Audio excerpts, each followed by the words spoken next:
आज आदिकाल की दूसरी क्लास है। 50 क्वेश्चन इससे पहले वाले क्लास में हो चुका है। तो पहला क्वेश्चन देखते हैं। पहला क्वेश्चन है, निम्नलिखित में से चंदन बालारास के रचयिता कौन है?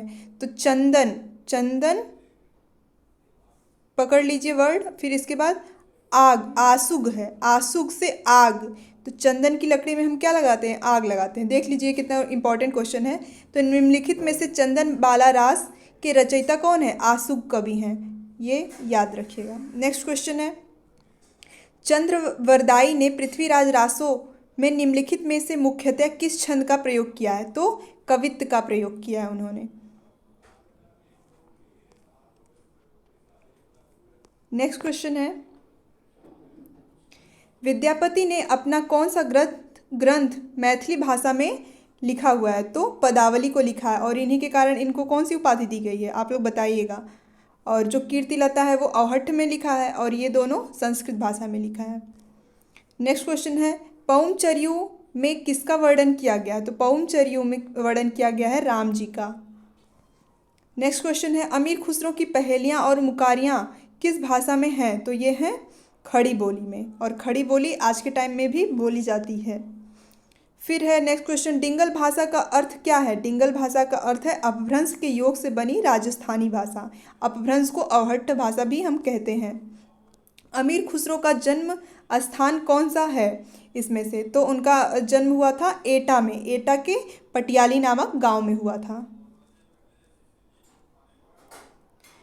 फिर नेक्स्ट क्वेश्चन है, शुक्ल जी के अनुसार हमीर रासो के रचनाकार कौन है? हमीर रासो के रचनाकार हैं सारंगधर। ये वाला क्वेश्चन याद रखिएगा, इंपॉर्टेंट है। फिर नेक्स्ट है, विद्यापति ने किस भाषा में काव्य रचना की? तो मैथिली भाषा में काव्य रचना की है, और ये देख लीजिए 2 एग्जाम में आ चुका है। अमीर खुसरो ने हिंदी के लिए कौन सा शब्द प्रयोग किया है? तो हिंदवी शब्द का प्रयोग किया है अमीर खुसरो ने। कीर्तिलता की भाषा क्या है? तो कीर्तिलता की भाषा कौन सी है? मिश्रित अपभ्रंश, और मिश्रित अपभ्रंश को ही अवहट्ठ हम कहते हैं। नेक्स्ट है, बालचंद बिजवाई भाषा दुहनही लगाई दुज्जन हाशा। ये एक मतलब लाइन ली गई है, यह लाइन कीर्तिलता से ली गई है। तो देखिए, इन ऐसे क्वेश्चन को लिखने के लिए, सबसे याद रखने के लिए सबसे बेहतर तरीका यही है कि आप इसको नोटबुक में एक कोने पे नोट कर लीजिए, और एग्जाम में जाते टाइम थोड़ा सा एक बार देख के ही जाइए, क्योंकि इसका कोई इलाज नहीं है। इसको आप याद रखेंगे फिर ये भूल जाएगा। फिर नेक्स्ट क्वेश्चन है कि निम्नलिखित में से कौन सी अमीर खुसरो की रचना नहीं है? तो पहेलियाँ मुकारियाँ हैं, 2 सुखने भी हैं, खलिक बारियाँ भी हैं, पर उस परीक्षा नहीं है। ये किसकी है? विद्यापति की है। फिर है, निम्नलिखित में से कौन निर्गुण भक्ति धारा का नहीं है? तो देखिए, निर्गुण भक्ति धारा का विद्यापति नहीं है, क्योंकि ये आदिकाल के कवि हैं। रैदास, कबीर, नानक, ये लोग भक्ति काल के निर्गुण धारा के कवि हैं। फिर ढोला मारू रा दूल्हा दूहा में ढोला के पिता कौन है? तो राजा नल हैं। ये क्वेश्चन देखिए, जब आप प्रैक्टिस कर लेंगे ना, इसको भूलेंगे नहीं। राजा नल, ये वाला क्वेश्चन मैं एक बार ही प्रैक्टिस की हूँ जब एग्जाम में, अब बाकी मुझे याद है। गोरखनाथ का समय 11वीं सती, यह मान्यता किस विद्वान की है? तो यह है पीताम्बर दत्त बर्थवाल की, क्योंकि उन्होंने गोरखनाथ पे लिखा है गोरखबानी। उनके जो भी रचनाएं हैं उसको संग्रह करके लिखा है गोरखबानी नाम से। फिर नेक्स्ट है, नाथ पंथ सिद्धों की परंपरा से ही छटकर निकला है, यह कथन किसका है? तो यह कथन है आचार्य रामचंद्र शुक्ल का।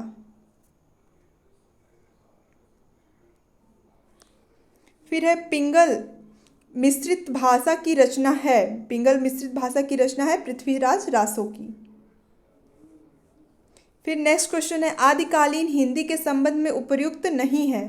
तो देखिए, पहला नहीं है, इसमें संयोगात्मक की ओर झुकाव नहीं है, बल्कि ढ की ध्वनि का विकास हुआ है, और का विकास हुआ है। संयुक्त स्वर ए का भी प्रयोग हुआ है, लेकिन संयोगात्मकता की ओर झुकाव नहीं है, बल्कि वीर रस की प्रधानता है। और ये देखिए, कोई दे दिया है, छोटी सी पंक्ति दे दी गई है।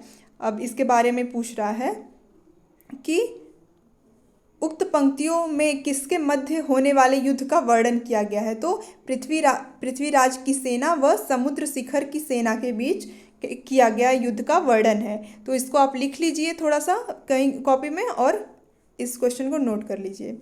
फिर है, यह कहानी 16वीं शताब्दी के बाद की लिखी हुई है और रासों में प्रक्षिप्त हुई है।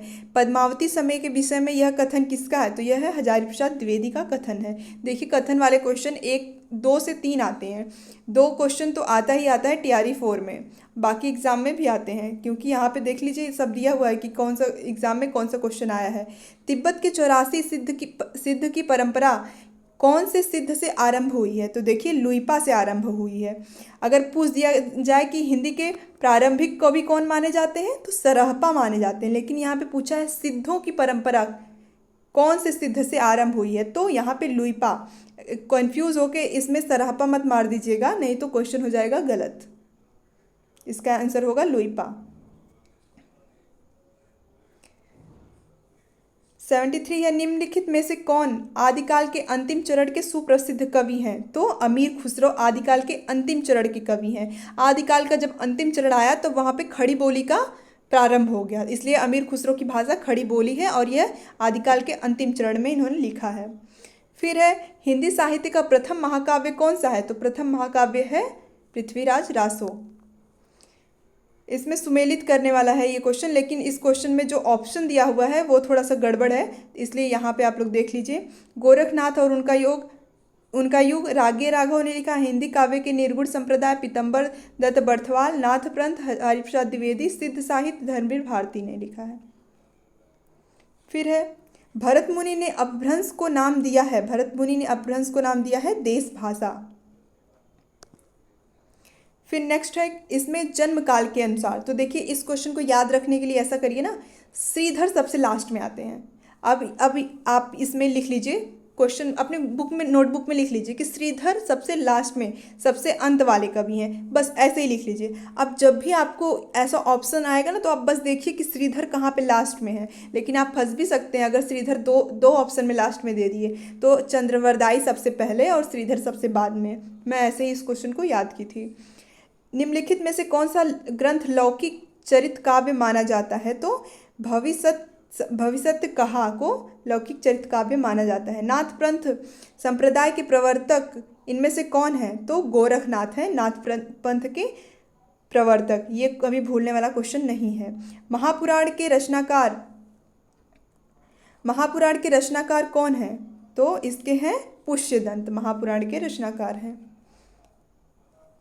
इन सिद्धों एवं नाथों में सबसे पुराना कौन है? तो सबसे पुराना कौन है? मच्छंदर नाथ। देखिए मच्छंदर थोड़ा बंदर का आ रहा है, देखिए बंदर हमारे पूर्वज थे, मतलब सबसे पहले बंदर रहे होंगे, तो सबसे पुराना कौन होगा? मच्छंदर, बंदर, ऐसे करके इसको याद कर लीजिए रिलेट करके। फिर नेक्स्ट है, ये वाला क्वेश्चन देखिए कितना इंपॉर्टेंट है, कितने सारे एग्जाम में आया हुआ है। अगर ये क्वेश्चन आप नहीं करके जाएंगे, by the way previous year से आ जाएगा तो आप नहीं कर पाओगे। विसल देव रासो की नायिका का नाम को क्या था? राजमती।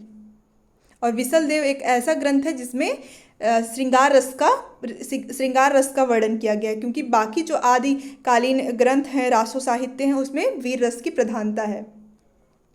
फिर नेक्स्ट क्वेश्चन है, आदिकालीन रासो साहित्य की प्रमुख प्रवृत्तियों में से संबंधित कौन सा कथन सही नहीं है? तो देखिए ऑप्शन नंबर ए ही सही नहीं है। इस साहित्य में राष्ट्र प्रेम की सुंदरता का चित्रण किया गया है?